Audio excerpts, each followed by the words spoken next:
Hello everyone, this is Alberian 8Dan. I just made a game review of my City League game against Michael Chen a couple of days ago, and that video was getting long, so I couldn't go into a lot of the positions in detail. And in this short video, I'll just cover the situation in the bottom right. This what type of code this is, how big the ko is, and when black should start the ko. So we'll answer these three questions. Type of ko, value of ko, and when to start the ko.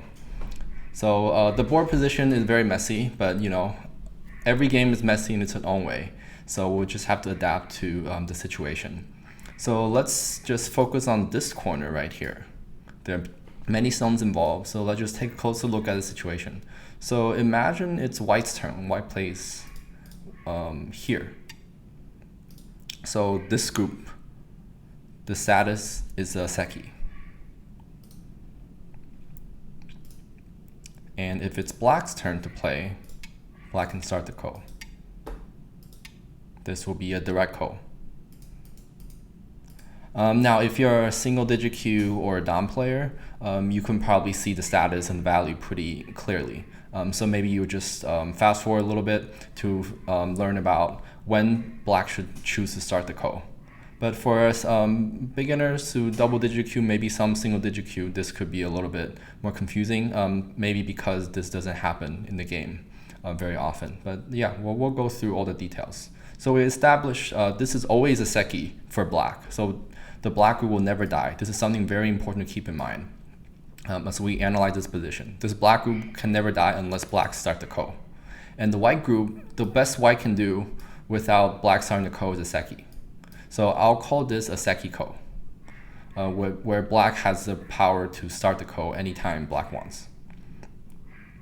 And white needs to spend a move to fix this shape and turn this from a Seki Ko to a Seki. Okay, so this is Seki Ko. We have established that. Now, how big is this position? Is this ko?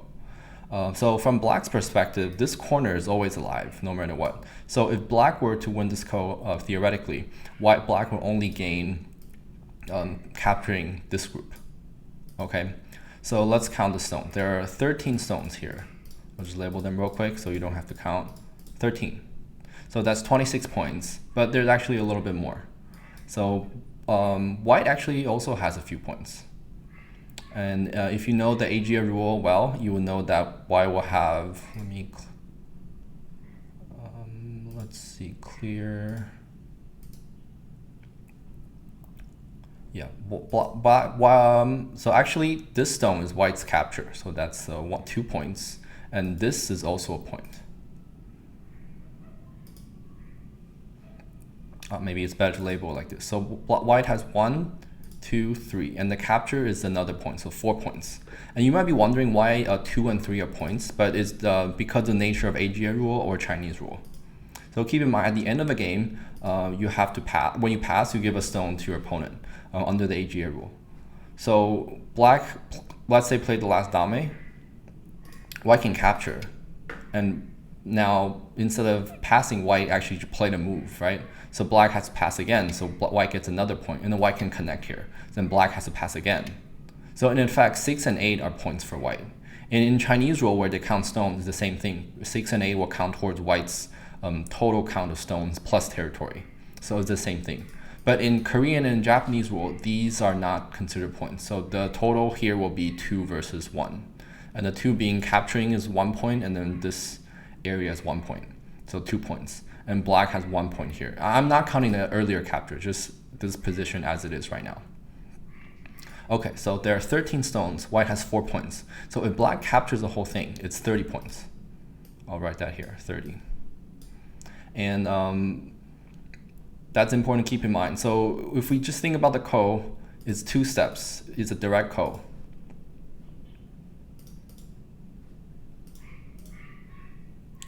Let's go here. Start the ko, white Atari, black captures, white finds the ko threat, black captures, white plays another move. So white gains 2 moves somewhere else. So some people might think, maybe if black can start the ko, if there are no ko threats bigger than 30 points. That's a reasonable way of approaching it, but it's not quite correct. And this reason being, white can tenuki here. This is very, very important. I think a lot of Q and even Dom players forget that just because someone wants to start the code doesn't mean you have to, play Tango with them. You can actually tenuki, especially this type of code. And now black is in trouble. So if black continues to ignore, then white will ignore again, and black captures, white can do something else. Notice black spends 3 moves for 30 points. So then each move is only worth 10. So now it's very easy. It's a lot easier to find 3 moves to get 30 points than 2 moves to get 30. In fact, white doesn't even need to have a real code threat to find 3 moves worth 10 points. In most positions, like any reasonable big endgame will be more than 10 points. So let's just simplify the situation a little bit. Something like this, easy enough. Let's just say it's black's turn to play. Any type of this like Kasumi, it's almost 10 points already. So of course, I would say black gains a little bit relative to white because these 3 moves are not exactly 30 points. But this type of Kasumi, if white has a few more of these, that would be bigger than the entire group. And that's just one aspect. The other aspect is white can create code threats. And that's very important to note as well. So for example, if black plays here to start the code, it's possible for white to create code threats. So these are sente moves for white, and maybe, for example, white attaches here. If black blocks, now white has a very clear code threat. White starts the code, plays here, or just plays here for simplicity. Black captures, white can kill the corner. And if, let's say black doesn't do anything, then again, white can get 3 moves. And it's pretty easy to kill a group if you have 3 moves. And notice if black answers the second code threat, white captures, you're almost back to the same position. White just got a code threat for free. And black still has this awkward shape in the corner. How to create code threat is a different skill. We can't really cover it here. But just know that in this type of code, white has the option to create code threat, to tenuki locally. So that's the second aspect we need to understand. And the last thing is, as soon as black plays this Atari, black's stake in this code is now very high. This code is no longer 30 points, because if white wins the code, black's corner would die too. And how big is this corner? Let's just count real quick. 1, 2, 3, 4, 5, 6, 7, 8, 9, 10, 11. Also, black would lose this point. So that's 11 stones, 22 points, plus 1, 23. So this will be 30 plus 23. This will be a 50 point, like a 53 point swing. So in effect, black is putting up 23 points just to gain 30. That's why in real game situation, black will not start this code unless black is 100% sure about the payout, because it's really not super worth it. Both groups are about the same in size, same in value, but black always has the option to stay alive. So in a lot of games, actually, what black would choose to do is to play a normal endgame and to see if there's a chance for black to start the code. Or at some point, the endgame will be so small that white spends a move to fix this. So we talk about the 3 moves to get 10 points, but actually the real value could be even lower than that from black's perspective. Because as soon as black plays this Atari, white can tenuki to create code threats and later come back to it. Yeah, so the creating code threat is a very big liability for black. So when should black start the code? First of all, make sure you have enough code threats. And what counts as a big code threat? It's a little tricky here, and we'll just think about it together. So this is 30 points, but black also put up 23 points. So black can gain at most 30, but white can gain 23. So from white's perspective, it's easy. Just find big code threats. And if white can find a code threat bigger than 30 points, then black is screwed. White can Atari and capture. But what counts as a code threat for black? If black finds a 40 point or let's say a 30 point. 30-point co-threat, is that a real threat? So let's say black gains 30 points somewhere else, plays a move, white captures back, do something else, white captures. So how big is that really for black? That's 30, but white gained 23. So that's a 7-point gain. But black played a gote. Notice if black loses this ko, black will have gote. White will take the ko, and black will take spend 2 moves elsewhere. And so this is equivalent to a 7-point gote move. Right? So this ko, yes, black did profit a little bit, but it's still only a 7-point gote move. So the timing then not only becomes black having an advantage in ko threat, but also the delta between the value of the ko threat and the ko has to be bigger than any other endgame in the game. So these are very harsh conditions for black to start this ko. So there will be no like easy rule of thumb to figure out like, oh, like when exactly black can start the ko, because that really just depends on the board state. But knowing these principles will help us figure out when will be a reasonable time. Like right now, you can immediately rule out black starting the ko, because first of all, white can play 3 moves that will gain white 30 points. Second of all, white might be able to create ko threats in the bottom left. And third of all, maybe white could just straight up have a ko threat advantage because of like the weakness in the bottom left. And black doesn't have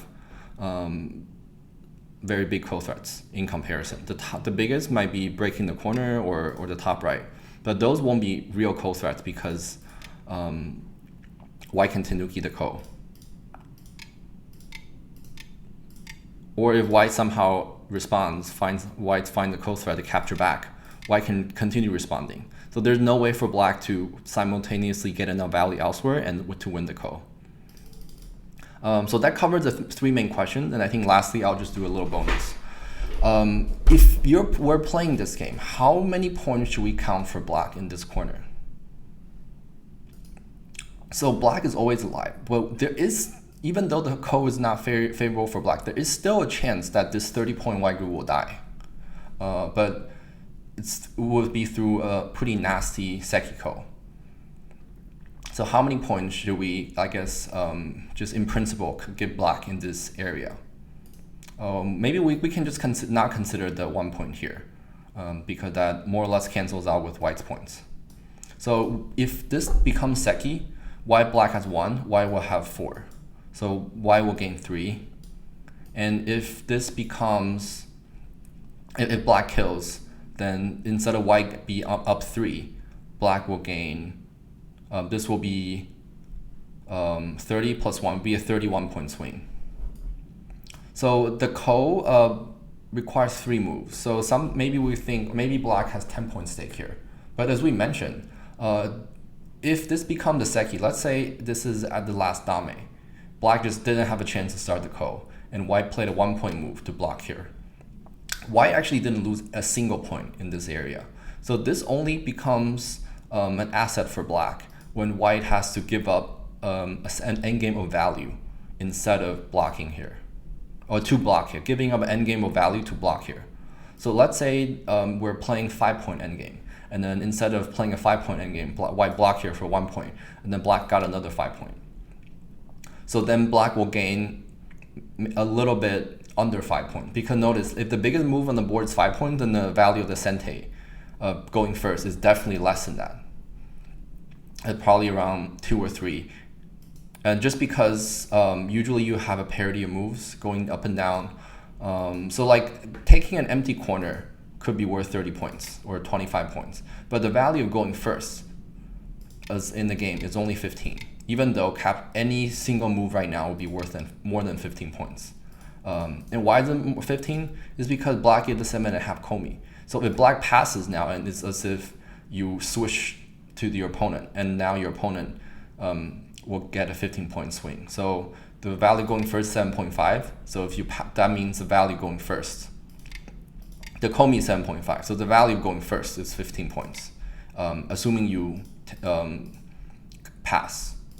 So which is very similar to the situation that we're discussing here. Instead of playing an endgame, white will pass somewhere else to come back to this corner. I think this is an important concept. So instead of playing endgame, white will block here. So figuring out the exact moment is tricky, but it will be definitely less than 10-point endgame. So if it's a 10-point endgame, maybe black can expect to gain like 6 or 7 points having Descente. But if it's definitely less than that, probably closer to 5 points, just because white can potentially spend 3 moves and to create co-threats. So in that case, I would give black maybe 3 or 4 points in the corner, in this area. And this is relative to the fact that white is starting out with 4 points. White has 4 points here, assuming a Seki, and black has 1. So instead of thinking white has 3 points of like a 4-to-1 point advantage, we can kind of just cancel out. If we want to do positional judgment, we can just, I would personally just say, okay, let's consider neither side as having points here, because black has this opportunity to start the ko, which is worth at least a few points. It's really not worth that much in the context of the game, but in principle, I think this is how I would recommend players to approach it. It's kind of an abstract topic, but in the game at some point we'll try to count, and we need to have a good intuition of how big unsettled groups are, or how unsettled areas are. Like in this corner, you can say it's like 12, anywhere from 10 to 14 points will be reasonable depending on the situation. And if you kill a lot of zone, oh great, that type of position is the easiest to count. Or if black captures a lot of zone in the middle, you just have to count number of captures, number of open spaces, and that's it. But it's where these like unsettled positions that could really be tricky for players to figure out. So here I also give you a framework to think about it. And I think that will conclude this video. Thank you very much for tuning in.